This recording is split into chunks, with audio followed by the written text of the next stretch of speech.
سراقة بن مالك رضي الله عنه أيام كان كافرا قال له هنديك 100 جمل بس لو جبت النبي عليه السلام حيا أو ميتا. عمل إيه؟ طلع الأزلام. ده من طقس الأصنام إنك ما تعملش حاجة لما تطلع الأعواد الثلاثة دي.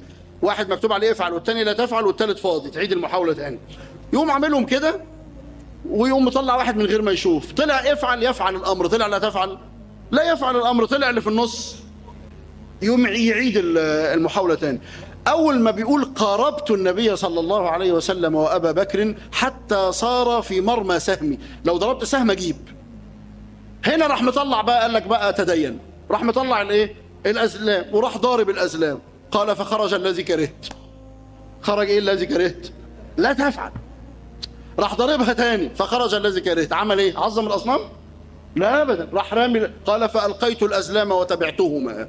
خلاص كفرت اليوم بالله والعزى ولا ده 100 جمل يا عم الحاج.